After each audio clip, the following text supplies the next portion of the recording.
So చాలా మందికి చిన్న ఏజ్‌లోనే రీసెంట్‌గా అంటే అప్పట్లో చూసుకుంటే పెద్ద ఏజ్‌లో వచ్చినప్పుడు మోకాళ్ళ నొప్పులు వచ్చాయి. కానీ ఇప్పుడు చూసుకుంటే ఈ జనరేషన్‌లో చూసుకుంటే చిన్నప్పటి నుంచే మోకాళ్ళ నొప్పులు స్టార్ట్ అయిపోతున్నాయి. దీనికి కారణం ఏంటంటారు అసలు? చాలా మంచి క్వెషన్ అండి. మా నానమ్మ ఉంటారు. ఆమెకి 91 ఇయర్స్ అనమాట. ఇప్పుడు మాతోనే ఉంటారు. ఆమె చెప్పేది, ఆమె చిన్నప్పుడు 10 ఇయర్స్, 11 ఇయర్స్ ఉన్నప్పుడు ఈవినింగ్ అందరూ పనులన్నీ అయిపోగొట్టి ఒక గుడి దగ్గర వచ్చి కూర్చునేవాళ్ళం. గుడి దగ్గర పెద్ద బండ ఉండేదంట, చాలా పెద్ద బండ. ఆడవాళ్ళు, మగవాళ్ళు అందరూ, పిల్లలు అందరూ ఆడుకొని 6 to 7, 8 o'clock పోయి పడుకునేవాళ్ళంట. అప్పుడు చెప్పేవాళ్ళంట, అరే వీడికి 70 ఏళ్ళు, వీడికి 70 ఏళ్ళకే మోకాలు నొప్పులు వచ్చినాయి, వీడు 70 ఇయర్స్కే ముసలాడు అయిపోయినాని తిట్టేవాళ్ళంట ఆ కాలంలో, 70 ఏళ్ళకి.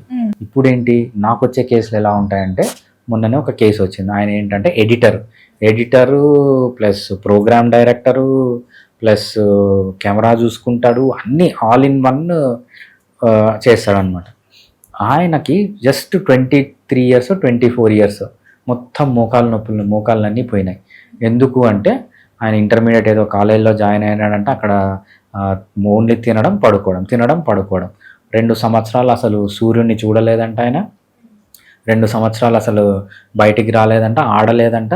జస్ట్ కాలేజీకి పోవడం, క్లాసెస్ వినడం, వచ్చి పడుకోవడం, ఇంతే చేశాడంట.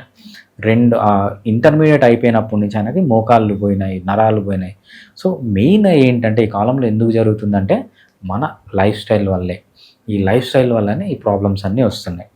మోకాళ్ళ నొప్పికి పర్మనెంట్ సొల్యూషన్ కావాలి, ఫ్యూచర్లో ఇటువంటి వాళ్ళు బాధపడకుండా ఉండాలి, ఏవైతే మోకాళ్ళు డ్యామేజ్ అయ్యో కంప్లీట్గా రివర్స్ చేసుకోవాలంటే హోమియోపతిలో మనకు చాలా మంచి మెడిసిన్స్ ఉన్నాయి.